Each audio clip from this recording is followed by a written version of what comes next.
ATM. ATM.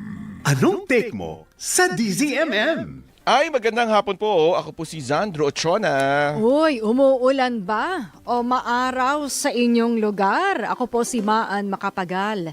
Di ba? Papalit-palit. Umaraw na eh. Umaraw na, ulan Umaraw ulit. na eh. Oo. Paano hindi ka magkakasakit, no? Ng ganitong Alam mo, panahon. vitamins na lang talaga, tsaka Tulog. sapat na tulog. Oo. Oo. Yun. At Tsaka, huwag magpapaulan. at tsaka, Yakapsul. ayan. Ayan tayo eh. Ayan tayo. Ay, nako. Paano kung wala? Di ka sure Ay! dyan. Ambisyosa. Di ka sure dyan. Ambisyosa. Baka merong Ano? merong Sa panagin- cupboard, sa medicine cabinet. Okay. Baka merong mga Capsule. vitamins doon. Oo. Pero yung ano... Yakapsul, tsaka aspirin. Ay! Yan tayo Yung mga eh. bata doon natatawa. Parang ngayon na lang yata nila narinig yan. Oo, kasi lumang-luma yan, di ba? Dati patok pa yan eh. No? Yung mga kilig to the bones. Alam pa ba nila yun? Ano yun? Anong Oo. era yun? Kasi yun yung uso yung yung commercial ng isang fast, hindi naman siya fast Di ba food. mga kolehiyala before, ganun eh. Yung brand yun ng fried chicken kasi, talaga? di ba?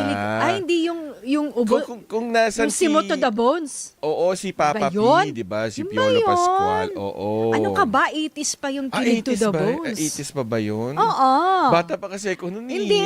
Kasi sabi mo kasi yung brand ng chicken na chicken. parang simot to the bones. Yung simot, ano ba yun? Simot Oh, sa... yung parang talagang, nakalimutan basta ko na yun, yun. oo. Pero yung kilig to the bones, mga ano yun, mga 80s ba yun. Yan ba Oo. yung kapag nanonood ka ng 80s na pelikula? Oh. Pag tumugtog na yung kapag tumibok ang puso, Ay, ganun naman nasa yun. beach na, nasa beach yung eksena. Yung laging may parang Bollywood, di ba? Yung Oo. laging may sayawan. Tapos Diba? lahat ng cast, kahit yung villain, kahit yung kontrabida, sasayaw din doon. Yung mga ganun yung May pelikula mga, nung araw. gumaganon-ganon. Tapos may padjak yun. I know, right? si Rels tumiting niya, no? Si Tita Mirna de la Torre, Si Tita alam na Mirna alam rin. yan. Pag si Tita Mirna, ang alam niyan, mga Ano? swing, cha-cha, ganyan. Iswing mo Yan. ako? Oo, iswing Ganun mo. ba yun? Oo, mga ganyan. Mga ganon. Mga ikot-ikot, buhat-buhat. Oo, mga dip, ganyan. Oo. Tsaka, ano to? Ano So, yung nililiyad-liyad tawag doon? siya? Oo, nililiyad-liyad. Oo. So, yung mga Tita feathers si Tita Mirna Uy, dito. Tita Mira, nakakasakit ng tiyan yan. Huwag mo masyadong ubusin yung May fish sticks kasi. Alam nyo ba na Squid ba yun, fish? or basta Yung parang basta hibla-hibla. Alam mo yun? Alam mo, partner, Vietnam masarap yun, yan. di ba? Or kapag- Thailand? May Thailand din. Tsaka sa Taiwan din. Yan ang, alam mo, sikreto dyan, pwede mo siya ilagay sa salad, i-oven mo ng ilang minuto. Tapos? Tapos lulutong siya. As in, lutong para siyang french fries. Wow! Try nyo. Oo. Hindi pa rin sa I-oven microwave. yun ako. Kasi hindi titigas microwave. yun. Oven. Oven talaga. Tapos yung sa salad. Pwede rin yun, di ba? Talagang Alam niyo ba pagkain yun? talaga. Talagang pagkain din yung dulo-dulo Kasi ito yung pagkain. squid to o fish. Basta seafood Kasi uso rin sa, siguro, iba sa oo. Taiwan yung parang Yung isang buong cuttlefish, squid o oo. cuttlefish. Tapos talagang himay-himayin Oo, mo yun. himay-himayin mo. Oo, yung kagat-kagat, kurot-kurot. Oo. Pero ganon. tita, mismo masakit sa tiyan niya pag dumami yung Bahala nakain ka mo. dyan, Tita Mirna. Konti lang. Pasayaw ka muna. Pero ang sarap nga kasi kumain pag ganitong tag-ulan, Nakapagchampurado na ba lahat? Si Kiko Cueto na ating executive producer, supervising producer ba yun, nagsosopas kanina. Sa'yo May dala kabili. siyang, basta galing siguro kung saan karindire yun, may dala siyang dalawang supot na sopas. Ay. Mainit daw. Tapos hindi Nakakaingit, namigay. Siya lang ang Hindi kumakain. namigay? Hindi. Inubos niyo Hindi lahat rin yun? nag-alok. Kasi alam naman tayo, pag inalok, Oo. Alam ba ng misis masamang niya alokin. yan? Nako. Oy, hindi lang sopas. Ano pa? May nakita akong mga bote. Nako. Oo. Kulay pula ba yan? Hindi, black. Black? Unang dalawa, black. Naku, black pa. Isa naman, itinago sa kulay puti. Di man Meron lang din blue. Kulay orange yung isa. Orange. Hindi man Yung lang isa. blue. Ay, Oo. orange yung isa. Naku, alam ko yan. Yung ganun din yun, nakala mo juice, di ba? Kala mo juice. Lagot tayo kay Kiko bukas. Tayo. Buti na lang di muna ako tataan. Ikaw yung lagot bukas. Hindi naman nakikinig yun. Oo. Oy, teka lang. Teka lang, partner. Ayan ang oras sa partner. Ang oras, mahirap to, 38 minuto. Mahaba-haba yan. Bago ang, ay hindi, makalipas ang 4:00 ng hapon.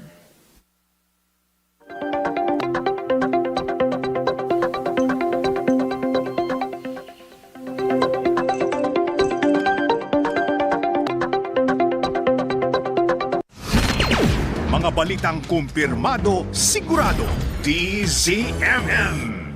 Happy 40th anniversary DZMM. Una sa balita, una sa public service.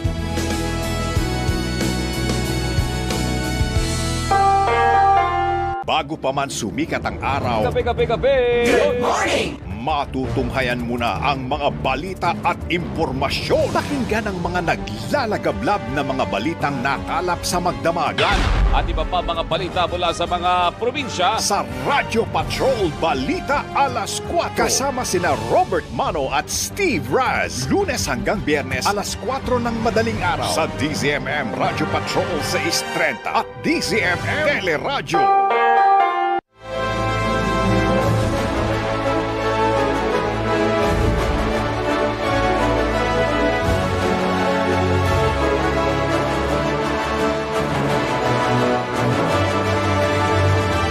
Happy 40th anniversary DZMM. Una sa balita, una sa public service.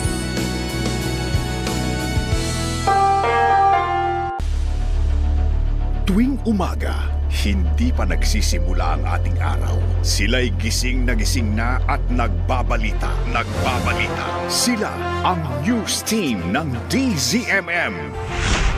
Hindi lang nagbabasa, manapay aktibong naghahanap at nag-uulat ng mga balita araw-araw. Christian Yosores, Robert Mano at Steve Raz. Johnson Manabat, Alvin El Chico, Doris Bigornia. Mga patrol reporters at newscasters in one. Kaya ang inyong maririnig na mga balita ay laging kumpirmado, sigurado. The Morning News Team sa DZMM Radyo Patrol 630 at DZMM Teleradyo. Mga balitang kumpirmado, sigurado. DZMM.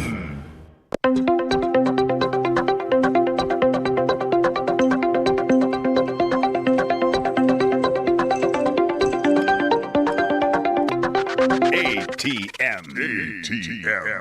Anong take mo sa DZMM? Ay, nagbabalik po ang ATM. Anong take mo? Syempre, teka lang partner. Ito, pasok muna natin to. Anong oras na, partner? Ang oras, 41 minuto, makalipas ang 4:00 ng hapon.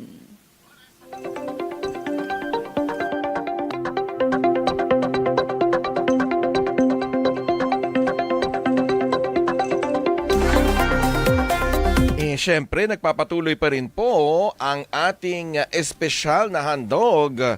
Kaya syempre, katuwang po natin ang Philippine Charity Sweepstakes Office o PCSO. At dahil nga Monday to Friday ay pipili tayo ng isang maswerteng listener na makatatanggap ng charity mba mula sa PCSO.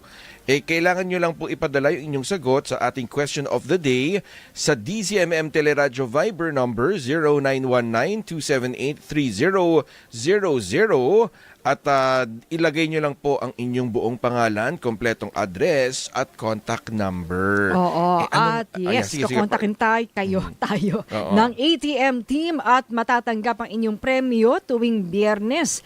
Kaya isang beses lang maaring makatanggap ng charity ba ang bawat mapipiling ulit. Oo. Kaya makinig, makisali at baka ikaw na ang susunod na maswerteng mapipili ng anong take mo. Kailangan yan ngayon, no? Sa panahon Oo. ngayon. Kasi ang laman yan ay noodles, Yan ang bigas, champurado daw, di ba? kape. May bigas. Alam ko may arroz caldo din yan. Mga essentials Meron din dyan. Ayan, mga delata. No? Easy to open can. Ayun.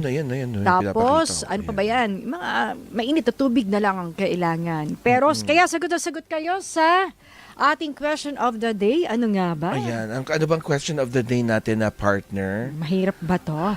Anong bagay ang lagi mong binibili kahit hindi kasya sa budget? Teka lang, parang pag hindi Parcel kasi na sa naman budget, to eh. wag na. Oo. Oo. Pero syempre may mga kababayan talaga tayo na talagang bitin hindi talaga kasya. Ano ba yung mga binibili? Ano ba mga Feeling ko lang pagkain. feeling ko lang. Oo. Hindi, ako kasi pagkain eh. Oo. Baka iba skincare.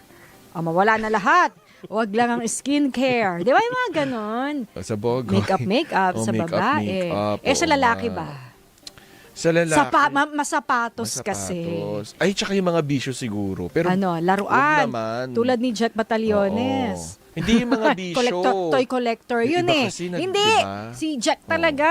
Nako, bili ng laruan. Talaga? Oo. Toy collector kasi yun. Yung bumabalik sa pagkabata. Ang dami natin may kasalanan ngayon.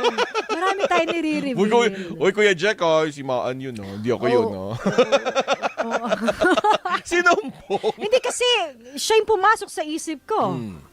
Lagi ko siya nakikita may bagong laruan na naman. Yung mga maliliit lang to mga collectibles lang. Hindi Uy, naman pero yung mahal sobrang, yun. hindi naman yung sobrang Di ba mahal. mahal mo. yun? Depende. Kasi may binili ang isang set Ay, yun ang mahal. yung may movie ngayon. Talaga? Yung laruan nun. Isang set, maraming characters. Basta yun nga Tapos po. meron siya yung blind box, yun, mahilig siya doon. Kasi po katabing mesa ko yun sa opisina. Kaya, alam ko. Oo. Basta yun nga po, kung hindi kasya sa budget nyo, mag-isip-isip kayo kasi may iutang nyo pa yan. Pero diba? kasi yung iba, gustong bumili, yung may parcel bang natatanggap? Kasi yung na-excite ka ba, di ba? Yung feeling na, para kang may regalong matatanggap, pero binayaran mo naman. Yung excitement nung may parcel kang dumating, alam mo yun? May ganon. Naku. Basta alam nyo na, matatanda na kayo. Alam nyo na yung mga kailangan nyo sa buhay. Pero pag sa pagkain ba, yung alam mong, tight na yung budget, pero gusto mo nun, yung abot kaya lang, medyo hindi na kaya ng budget, pero kung pipilitin mo, babawi ka na sa ibang araw, kakain ka ng na lang, ng mami na lang, ganun. Pagkain. Pag nagki-crave ka, binibili mo talaga. Kailangan ang pamantayan ko sa pagkain, kailangan nutritious. Kailangan may gulay, may Di ikaw na. Kompleto yung grow. Pero kasi maraming murang pagkain na kompleto sa nutrition. Itlog. Yes. Pero maganda pa rin yung lutong bahay. Di ba? Sarapan naman ngayon. Tesa. Diba? Sarap na mga ganyan. Basta gusto ko yung sinigang. Masarsa. Sinigang. Nilaga. Na yempo. Yaan. Ang masarap. Naku, Or nilagang baka. Hoy, pero may budget din yun. Oo. Ayun nga. Pero mas mura kapag sa bahay ka diba pag bagong sweldo ka, 2-piece chicken. Pag malapit na pag yung matapos. tight na yung budget mo, 2-piece chicken tayo, tig-isa na lang tayo, di ba? Tapos extra rice tayo. Akala ko yung kwek-kwek na lang yung ulamin Tapos damihan natin. mo ng gravy. Oo. Di ba merong nung pwede isabaw yung gravy. Kaya nga ganun. tinanggal na nga yata sa isang fast food yung May nakita pa naman ako may meron dispenser. Pa, yung dispenser pa. Oo. Nakita ko naman. Huwag kayong magbabaon. May ganon. Teka lang. Syempre, dahil nga, speaking of paggasta, kanina, naging topic pa rin, sa impeachment trial, yung naging paggasta ng confidential funds at intelligence funds ng Office of the Vice President at ang DepEd sa ilalim ng pamumuno ni VP Sara Duterte. Kamustahin naman natin, ano ba tingin ng mga eksperto doon sa ika-14 na araw ng impeachment trial ni VP Sara Duterte? Makakasama po natin via Zoom live si Attorney Dino De Leon, ang co-convener po ng Bantay Senado at Director po ng Human Rights and People Empowerment Center Incorporated. Magandang hapon, Attorney Dino. Magandang hapon, Sandro, afternoon. Maan, at sa lahat ng ating mga nakikinig at mga nanonood. Itong Bantay Senado. Oo, meron ding bantay. Salakay. Sino yun? Oy, pangalanan mo yan. Mga Hoy! sino yan? Hindi naman. Sino yan? Madami sila. Kilala ba natin? Lalaki ba yan? Babae? Ayoko. Ang dami ko ng kasalanan today. Ayaw ka na. Ayun nga, Attorney Dino, kamusta po ang ika-14 na araw ng impeachment trial ni VP Sara Duterte? Well, malinaw naman yung mga kaganapan kanina, no? Nakakapagtaka na yung confidential funds ginamit para bang pang-ayuda, no, sa Pasko, at saka ginamit para sa mga Christmas party, Tree para planting, supposedly ganun. sa mga different gatherings, no, na hindi naman sakop ng purpose ng confidential funds, no. Medyo nakapanlulumo at nakakagalit itong klaseng ganitong attitude na binaboy yung confidential funds at ginawa bang parang discretionary funds na pang Christmas party pala, no. Yun yung unang-una. Pangalawa, nakakapanlumo rin na ang ginastos kada oras dun sa 125 million in 11 days. Kung kikokomputin mo yun, ang gastos noon kada oras 470,000, no? Kada oras yan, ha? 475,000 ang ginagastos na ni VP Sara para lang pala pagmumudmod, no, at ginawang para bang discretionary funds, no, itong confidential funds. Nakakainis yan at nakakagalit dahilan sa yung 475,000 pesos, actually 1 year na yun na sweldo ng isang bisor, di ba? At yan ay budget na kada oras niyang ginagastos, budget na ng mahigit 25 to 30 na pamilya na minimum wage sa Pilipinas. Pero sa kanya, kada isang oras siya lang ginagastos, no? So medyo scandalous kung gaano trinato itong confidential funds, at yan ay napatunayan doon sa notice of disallowance na inisyo ng COA.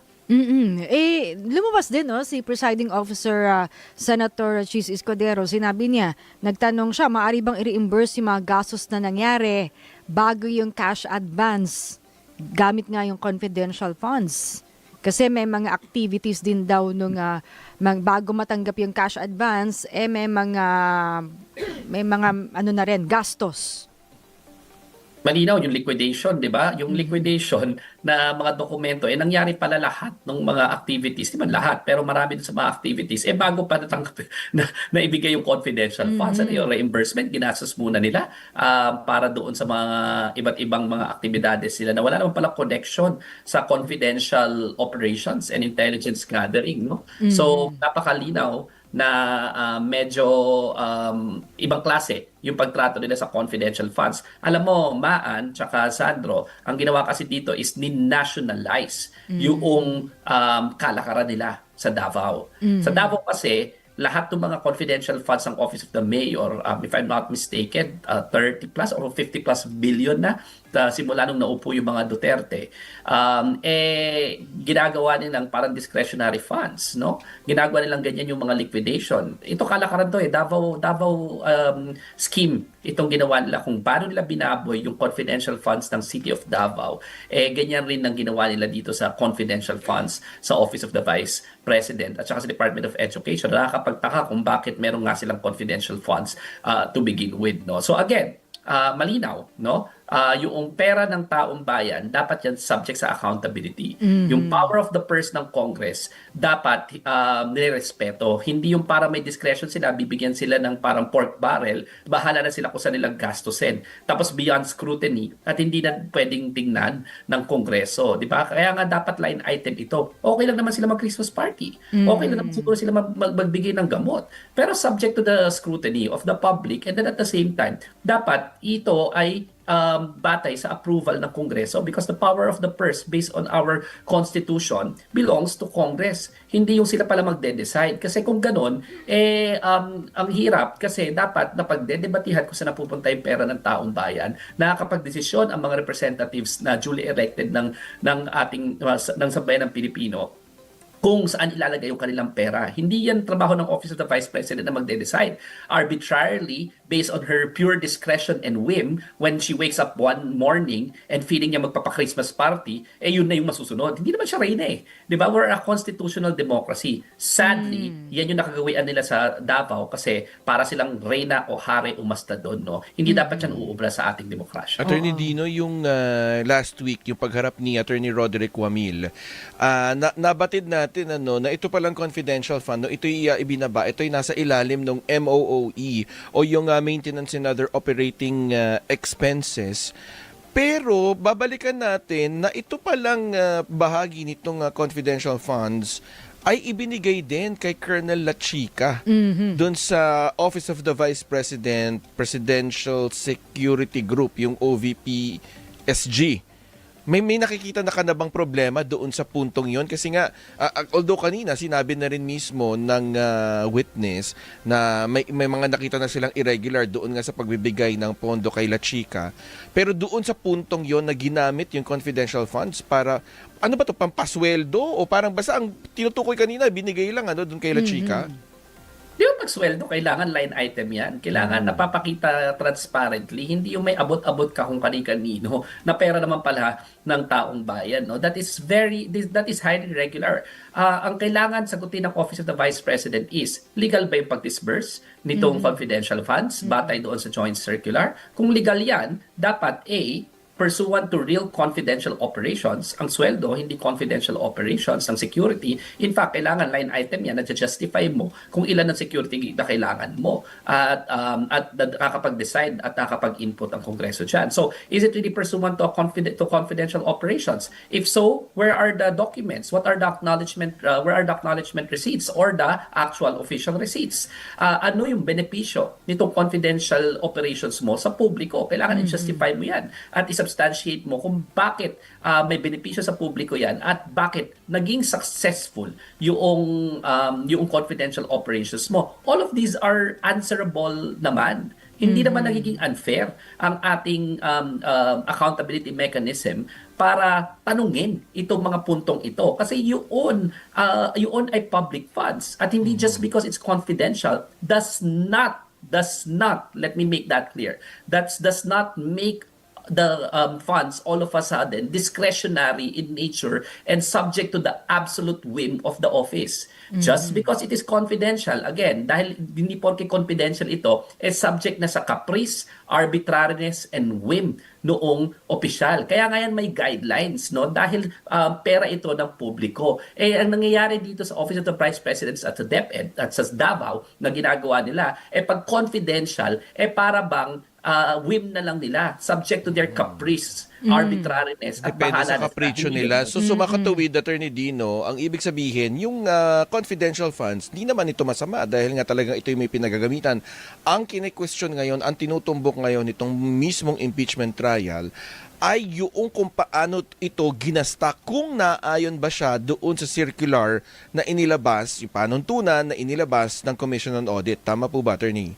Tama, pero masama yan sa aking palagay as a transparency advocate kung wala naman sa mandato ng opisina na magkaroon ng confidential operations, Office of the Vice President, Department of Education Secretary. Hindi naman to law enforcement Hindi naman ito prosecution service So ano ang rason kung bakit magko-confidential funds sila? Sa aking palagay, the mere fact that they had confidential funds na hindi subject to the same standard of scrutiny is already an evil in itself if the agency is not engaged in confidential operations. No? So that anomaly na yan right from the very start. Pero tama ka, Sandro, assuming na binigyan sila ng confidential funds, sang-ayon ba sa joint circular yung paggasta? Yun din ang pangalawang katanungan sa aking palagay. Ito, lumitaw din yung mga pangalan, kaduda-dudang pangalan, Attorney Dino, sa mga acknowledgement receipts. Ilan sa mga pangalan nito, yung sa AR na yon para daw sa supplies, food at rewards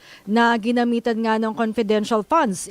Yung iba nga katunog nung mga apelyido ng mga senador. At kongresista. May artista din. Sino ba yan? Yung Rolf Josh Bacon. Ann Ong Pao ko, sabi baka daw iba pamilya nila Hart to. O Hart Santiago. Yan. Beth Revilla. Clarice Ontiveros. Jose Jocno Jr. Meron pang Dayan Lapid. ano pa, Matthew Quezon. O, di ba? At saka yung Pia Piato Slim, talagang meron pang hyphenated na apelido. Oh, may asawa na si... Ito naman, Christine Applegate Estrada. Kasi di ba sa Hollywood may Christina Applegate na artista. Tama ba? Ganon. O, Tanya Escudero. So, Attorney Dino. Yung ano yan, tinan mo ano yung confidential operation ba na ito? Ano yung activity ninyo na 1,600 ba na pangalan? Ang kailangan, ganyan karaming operatives mo. Daig pa ang NBI. Kausap ko lang si Director Matibag noong Sabado doon sa Saturday News Forum Ang layo, parang 25 million lang yata sila. Sila law enforcement agency. Sila nag-intelligence gathering talaga. Sila nagke-case build up. Hindi naman nagke-case build up ang Office of the Vice President. Hindi naman nagke-case build up at Prosecutorial Service itong Department of Education. Tapos ganun karami operatiba ninyo na ang dami sa kanila. Lahat ba sila may ubo? May sipon? 40 million na gamot ang pinamigay mo? No? Hindi sila nagpapabayad na gusto nila gamot, no? May sakit ba lahat itong mga operatiba natin? It doesn't really make sense. Again, the evidence shows na ang ginawa dito sa confidential funds ginawang parang pork barrel, pinamudmod ng panahon ng Pasko kasi kailangan ng patronage politics. So ginamit ang pera ng taong bayan to buy the loyalty of a lot of people and to make sure na marami pa rin supporters si Sara Duterte kaya nagpamudmod ng pera. Yan ang timeline dyan Napakalinaw ng bakit hindi aksidente na December ito na ipamudmod kasama ng Pasko, kasama ng New Year, kasama ng Rizal Day, na 3 holiday. The evidence speaks for itself, no? Or themselves. Yung timing is just really suspect. Ginamit ang pera ng taong bayan para sa patronage politics. Yes, Attorney Dino. So, etong audit findings na to, pinalalakas nito ang narrative ng prosecution para patunayan ang misuse, unusual, irregularities at non-compliance sa audit. Attorney Dino. Hindi lang irregular, hindi lang non-compliance, no? May non-compliance at pag hindi na-liquidate ng maayos, ang nakalagay sa joint circular, presumed that the Vice President, the accountable officials have personally appropriated or have appropriated the money for personal use. Ginamit nila para sa sarili nila, no? Ginamit nila personally para magpapayaman sila at mailagay sa sarili nilang bulsa. Yan ang presumption according to the joint circular. No? So hindi lang because it is irregular, but there is now a presumption na personal nilang pinakinabangan itong pera ng taong bayan. Siguro bago tayo magpaalam, Attorney Dino, hingi lang kami ng reaksyon doon sa sinabi ng staff, at ipinabatid na rin naman sa pamunuan ng Senado na extended yung medical leave ni Senador Loren Legarda kaya hindi siya nakaka-attend nito mga impeachment trial. At syempre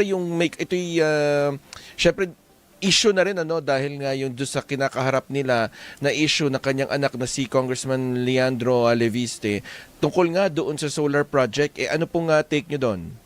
Well, alam natin umeskapo. Yun ang tingin ko dito, umeskapo, tumatakas, irresponsible because there's an impeachment trial. Bukas sa Senado, dapat present itong si Loren Legarda. Dati, excited, sinasabi ni Leandro Leviste, wala raw session, gusto niya na magtrabaho, naiinis siya. Ngayon sabay silang umeskapo. Bakit? May naharap silang kaso. Racketeering nga ito rumakit. No? Imagine mo si Sandro, Hindi po ako yun. Si Leandro, kumita ng 20 plus billion nung siya ay 22 years old pa lamang, no? 24 billion ang kinita niyan, no? Medyo scandalous yan kasi yung mga ordinaryong tao na 22 years old or 34 billion, no? Kumita ng 34 billion at na kahit 22 years old pa lang. Yung 22 years old na mga tao ngayon, kahit pagsama-samahin lahat ang kita nila, mamatay at ma-reincarnate sila paulit-ulit, kikita ba sila ng 34 billion pesos? Hindi. And paano niya kinita yun, no? Isa siyang nepo baby, no, ni lobby based on at least evidence and testimonies of those who are in the know, ni lobby ng nanay niya yung mga prangkisa na hindi naman siya nag-generate ng kahit anong electricity. At again, kaya ang hirap ng elektrisidad ngayon, kaya mahal kasi sinira niya yung energy mix ng Republika, no? So kailangan nilang harapin yan, and ang gusto ko lang sabihin, pag umeeskapo ka, flight is an indication of guilt. Okay. Okay, sige po. Maraming salamat, Attorney Dino. Thank you. Salamat. Hanggang sa muli. Ayan po si Attorney Dino De Leon, ang co-convener po ng Bantay Senado at Director po ng Human Rights and People Empowerment Center Incorporated. Ano oras, partner? Ang oras, 2 minuto makalipas ang 5:00 ng hapon.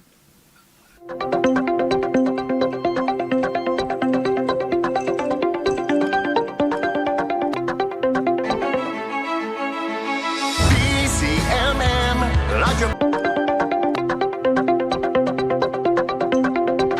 ATM. Anong take mo sa DZMM? Ay, nagbabalik po ang ATM. Anong take mo? May request si Abby. Paulit daw yung question of the day. Ay, ano ba yung question para sa of the charity day? Mba. Teka lang ha, wait Ano ba lang. yan? Eto, Ito. anong bagay ang lagi mong binibili kahit hindi kasya sa budget? Meron kapag ba nagpa-parcel ka, mo-order ka sa online shopping platform, ano yun, meron kang ceiling. Pero na lang kung big ticket purchases. Hindi, diba? ang strategy ko dyan, matagal na siyang nasa cart ko. Basket, Nasa cart ko. Tapos hintay mo yung mga 7-7. Kasi tsaka, ibig sabihin no, nakikita ko na rin yung kung bumabat ba talaga yung presyo niya. Oo. Kasi di ba minsan magtataka, bumaba ba talaga? Tapos parang, May ano bang, di ba? Totoo yan. Ginagawa ko, nagka-canvas ako Oo. sa department store. Pero mas mura lagi online. Yun na Napapansin nga. ko. Kasi meron akong biniling, alam nyo na, yung pang tuwid ng buhok. Oo. Yung Plancha. plancha. Oo. Ngayon, parang nung tinignan, syempre nag-canvas ako, magkano. Ay, parang ang mahal. Tignan ko nga sa online. Dun pa rin kaharap ko yung, sorry naman. Nakalagay, less 1.5. Tapos mag-aano pa. Meron ka pang Voucher. Free delivery Minsan pa. free delivery pa. Oh, diba? Minsan kasi hindi ka makapag-intay. Di ba yung mga ganun? Lalo sa mga makeup din, ganun Hindi, tsaka usually naman yung isang platform in 2 to 3 days, di ba guaranteed na ipapadala na. Oo. So, diba? ako tiisin na natin. Tsaka Mas lalo yung mga mura, lagi diba? mong ginagamit din. Oo, yung mga Pagkain sabon. ng hayop. Ng mga sabon. pets. Hindi, ako Makahayop. kasi may binibilan kasi ko eh. Hindi, mas mura pa rin sa online. Talaga ba? Oo. Pag mga ganong 7-7, 8-8, bibili na ako niyan ng Ng supplies maramihan. ng ating mga alaga. 'Di ba? Mura pa din. Ay, nako. Ay, teka lang, bago tayo magtawag ng reports. Ano oras sa partner? Ang oras, 8 minuto makalipas ang 5:00 ng hapon.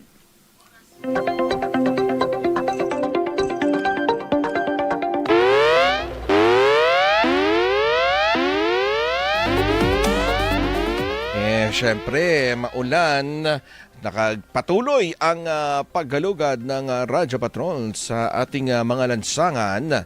Sino bang una sa ating listahan, partner? Eto, Malacanang, ipinagtanggol ang housing project ng administrasyon sa Davao City mula sa umano'y pang-aangkin ng ilang partido.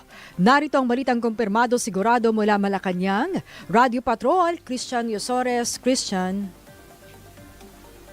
Kinontra ng Malacanang ang mga kumakalat na naratibo online na tila inaangkin umano bilang proyekto ng ibang opisyal ang housing project ng administrasyon sa Davao City. Ang tinutukoy na proyekto ay ang Peoplesville Housing Project na ayon kay Palace Press Officer at Communications Undersecretary Claire Castro ay proyekto sa ilalim ng Expanded 4PH program ng Administrasyong Marcos Jr. Sa press briefing, binigyang diin ni Castro na noong 2023 pa naaprubahan ng development ng proyekto at ng sumunod na taon ay nakakuha ng Certificate of Registration at Building Permit ang pagtatayo ng mga pabahay na katibayan anya ng aksyon ng pamahalaan sa proyekto. Ipinakita rin ni Castro ang kopya ng development permit na may petsang July 18, 2023 at Certificate of Registration ng Peoplesville 1, 2 at 3 Condominium Project na may petsang June 20, 2024 kung saan si Marcos na ang Pangulo ng Bansa. Bagamat walang pinangalanan, naglabas ng pahayag ang Malacanang dahil sa pilit umanong pangaagaw ng ilang magpapanggap na kahit wala umanong kontribusyon sa pagod ng Pangulo, ay pilit na bubulagin ang mga Pilipino sa pamamagitan ng pagpapanggap na kanila ang proyekto. Sa datos anya ng Department of Human Settlements and Urban Development, natapos na ang konstruksyon ng 2,600 na units ng Peoplesville habang may 400 units sa 4 na gusali na ang patuloy na itinatayo. Ongoing din naman ang development ng kaparehong pabahay sa Kalinan District, Davao City na idinisenyo para sa pagtatayo ng 72 residential buildings para sa mahigit 7,000 condominium units. At yan, ang balitang kumpirmado. Sigurado, ito ang Radyo Patrol. Christian Yosores, DZMM. Maraming salamat, Christian Yosores. Ay partner, isa pa. Teka lang, saan ba yun? Ayan. Tututukan ng bagong liderato ng Philippine Army ang external security threat at ang paghahanda sa Bangsamoro parliamentary elections. Narito ang balitang kumpirmado sigurado mula sa Fort Bonifacio, si Radyo Patrol Marlene Padiernos. Go ahead, Marlene. Kasunod ng kanyang formal na pag-upo bilang bagong commanding general ng Philippine Army, isa-isang inilatag ni Lieutenant General Donald Gumiran ang kanyang mga plano at hakbang sa pamumuno sa kanilang hanay. Sa kanyang talumpati sa katatapos lamang ng change of command ceremony ngayong araw sa Philippine Army Headquarters sa Fort Bonifacio, inihiyag ni Lieutenant General Gumiran na kabilang sa mga magiging sentro ng kanyang pamumuno sa kanilang hanay ay ang pagpapaigting pa sa kahandaan nito laban sa external security threat. Kasabay nito ay binigyan din ng bagong Army Chief ang kahalagahan ng patuloy na pagpapaigting sa contingency plans, training, military exercises at evaluations upang maparatiling nakahanda sa lahat ng oras ang Philippine Army. Samantala, kabilang din sa mga tututukan ng Philippine Army ang kauna-unahang BARM parliamentary elections upang matiyak ang ligtas at mapayapang pagdaraos nito. Mismong si Pangulong Ferdinand Marcos Jr. ang personal na nangasiwa sa pagkapalit ng liderato ng Philippine Army bilang ika-68 commanding general nito, si Lieutenant General Gumiran, kapalit ni General Antonio Navarrete na itinalaga naman bilang Chief of Staff ng Armed Forces of the Philippines. Yan ang balitang kumpirmado sigurado. Ito ang Radyo Patrol, Marlene Padiernos, TVMM. Maraming salamat, Marlene Padiernos. Basta't may nangyari, nakareport agad sa DZMM. Radyo Patrol sa Instreta. Partner, anong oras na? Ang oras, 12 minuto makalipas ang 5:00 ng hapon.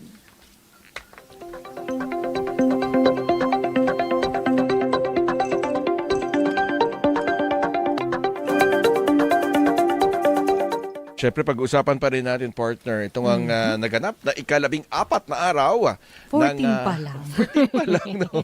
Parang isang taon na. Uy! At saka posibleng ilipat, no? Sa Oo hapon. nga eh. Kasi nga gusto nga ng Bumalik mga sa dating sked. senador. Parang Na? mas okay na hapon nga. Oh, dahil? Kasi kung alas 10 ng umaga, syempre anong oras pupunta dun yung mga senador? Di ba? Oo. Anong oras sila gumigising? Ay? Eh, hindi ba sila Tayo rin morning naman. person? Hindi sila morning person. Huwag mo nang ano yun, para sa hapon na Oo tayo nga. nagko-cover. Correct. Yun pala yung Actually, mas ano. pabor po sa amin. Hindi, tsaka kasi parang bitin daw. At least, kapag yung trial ay nasa hapon, pwedeng ma-extend. Oo, one to sawa. Kasi syempre, yung mga staff siguro, hindi makauwi yung buong Senado dahil... Kaso kasi ang problema naman din doon, kapag nadagdagan ng oras, baka mamimili tayo kung tayo ba ay mag-newscast, yung primetime newscast natin, o tututok tayo doon sa impeachment court, di ba? normally napuputol, di ba? Oo. Binibigyan daan yung newscast. Oo. Pero sila kasi, parang nabibitin yung trial. Kasi di Ano ba, ba nangyari 2:30 nag-a-adjourn na eh. Pero naalala ko kasi, nung panahon Para rin siguro matapos, hindi na abutin ng Pasko naman. Nung impeachment trial ni ni Pangulong Erap Estrada, naalala ko nga pati yung mga teleserye sa gabi. Ay.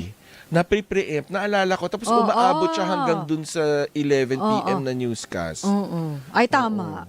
Pero Diba? doon lalo sa mga unang part, no? Oo, noon, Tsaka yung huli na, Oo. lalo. Ayun talaga, 3 araw yata tayo hindi natulog nun. Kasi nga, correct. ako'y high school noon, nung nagka-cover ka na ba noon? Ako, elementary. Oo nga. Kasi Kaya nga yun tawagin yung na natin. EDSA 2 yun eh. Oo, naalala ko lang. Ayan. Ako Ay baka rin. kasama po natin. Oo, nung high school. Kasi Naalala pinagsulat rin kami lang. ng essay noon sa school project Kami namin. naglalaro ng time. Kamustahin po natin sa isa pong dating past president, ang dati pong Pangulo ng Integrated Bar of the Philippines at isa pong constitutional law expert kung ano po yung kanyang anong take niya sa naganap na ika-14 na araw ng impeachment trial. Makasama po natin via Zoom si Attorney Domingo Igon Cayosa. Magandang hapon po, Attorney Cayosa. Good afternoon.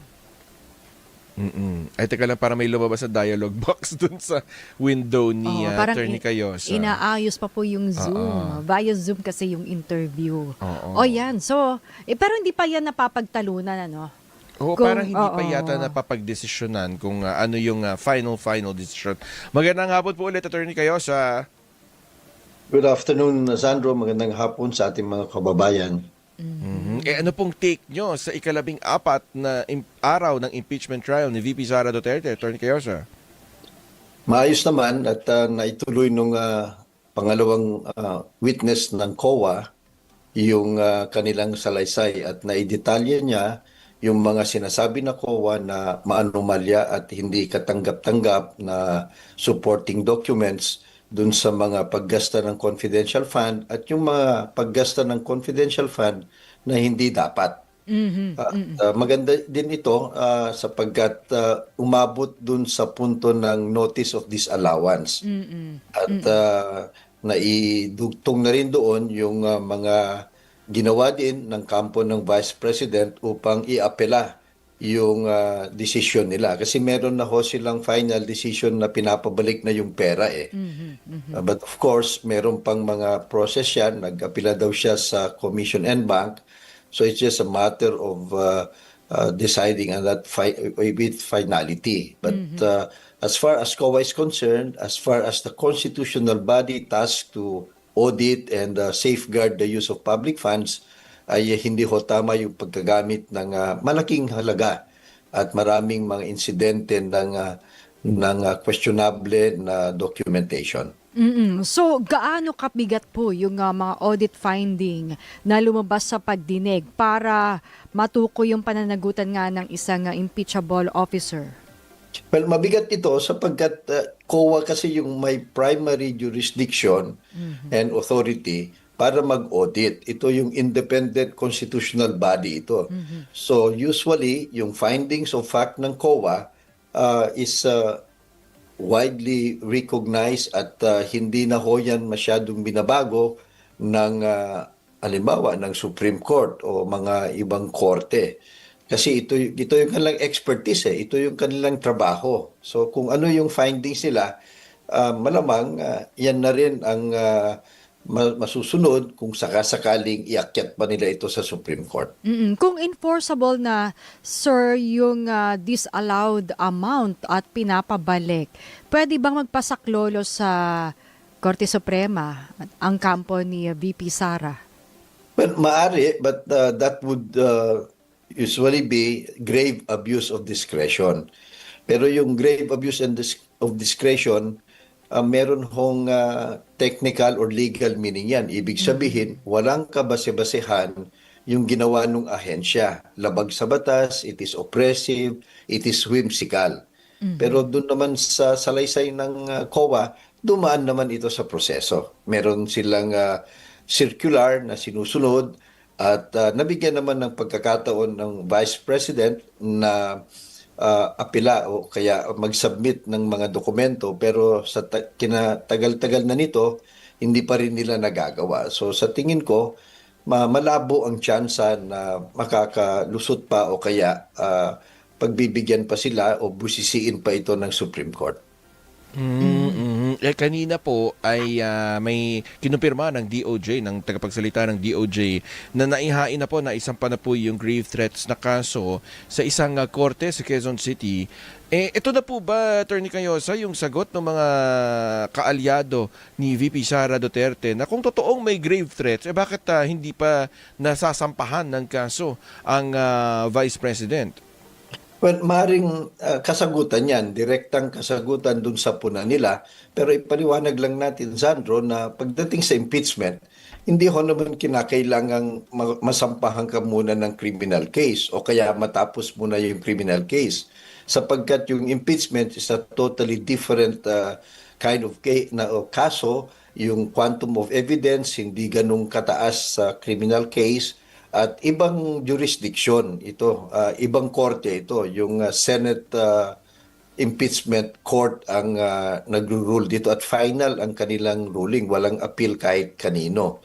So, maaari yun na sabihin, nakasagutan sa tanong nila, but It is not a requirement at hindi dapat hihintayin kung anong resulta nung criminal case.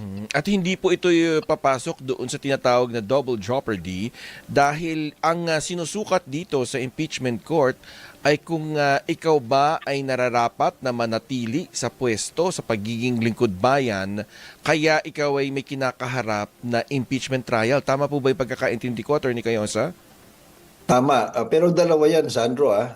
Ang iyong kakayanan o karapat-dapat ka pa bang magsilbi sa ating bansa bilang isang mataas na opisyal ng gobyerno at ikaw ba ay dapat hindi na pagbigyan ng pagkakataon na manilbihan ulit sapagkat nga linabag mo yung mga mabibigat na alituntunin ng inyong public office. Pero paano po kaya natin maipapaliwanag din sa mga kababayan natin na kita nyo na, ini-impeach nyo na nga tapos sinampahan nyo pa ng isa pang kaso sa Quezon City. Talagang galit na galit kayo kay VP Sara Duterte. Kaya nga maganda yung ginagawa ng traditional media na pinapaliwanag ninyo.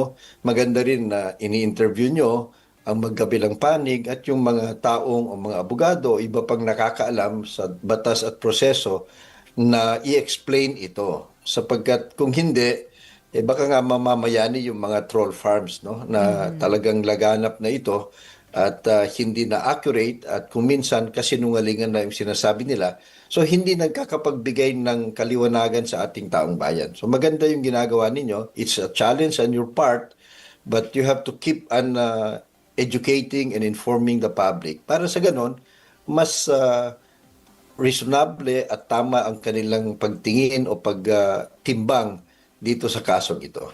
Ito pinagtalunan to yung notice of disallowance. Ibig ba sabihin nito ay may presumption na nag-benefit personally, o na merong misuse?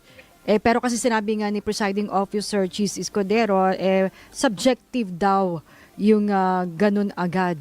Anong tingin ninyo? Well, hindi subjective yun.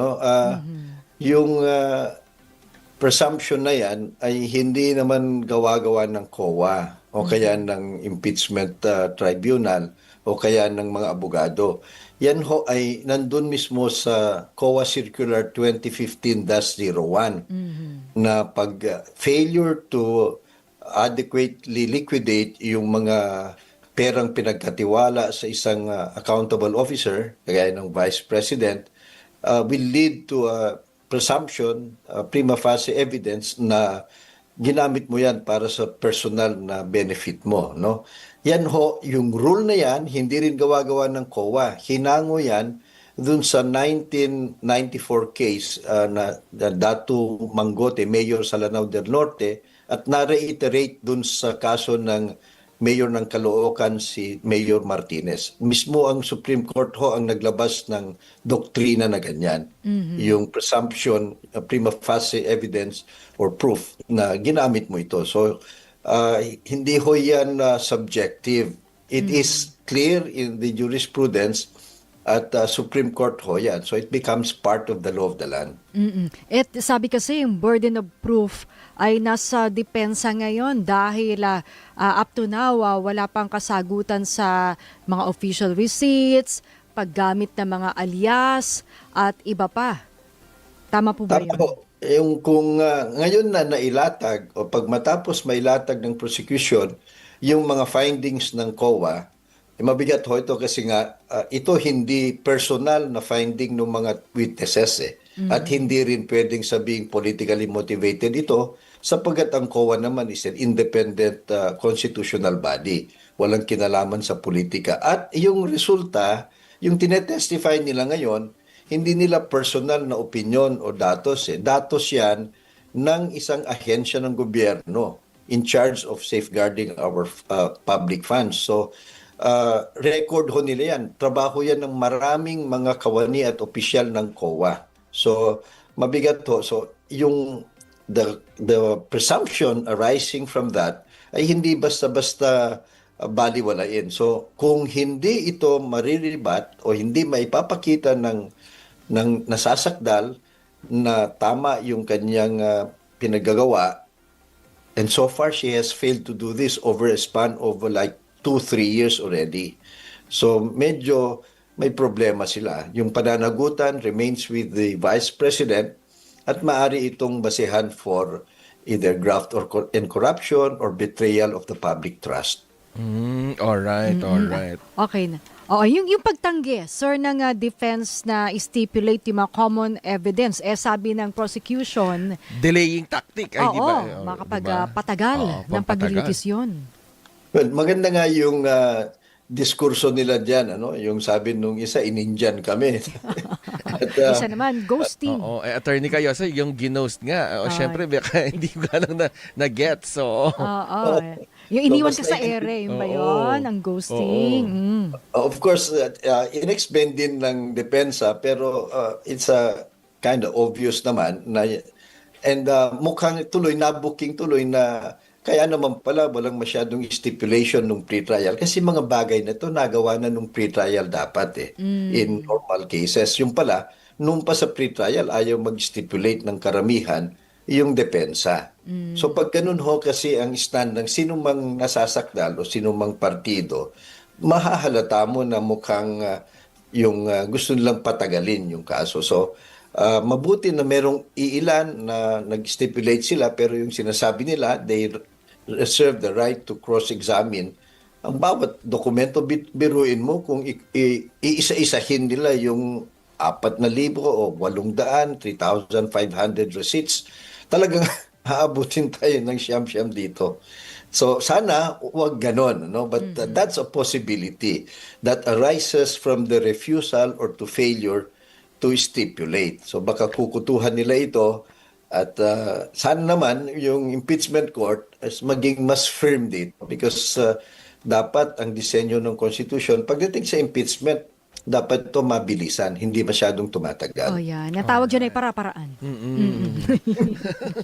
Ay, nako. Sige po, magbabantay na lang po kami. Salamat Attorney po. kayo, salamat po. Okay, pagdasal natin silang lahat.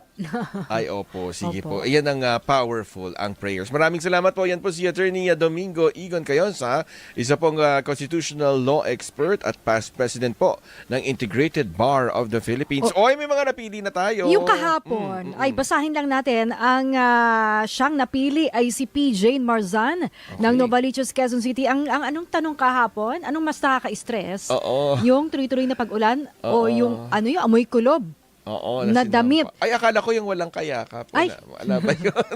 Eto, sabi niya nakaka-stress ang walang tigil na ulan dahil bukod sa amoy kulob na damit ay nahirapan daw siyang pumasok sa trabaho dahil may maraming baha.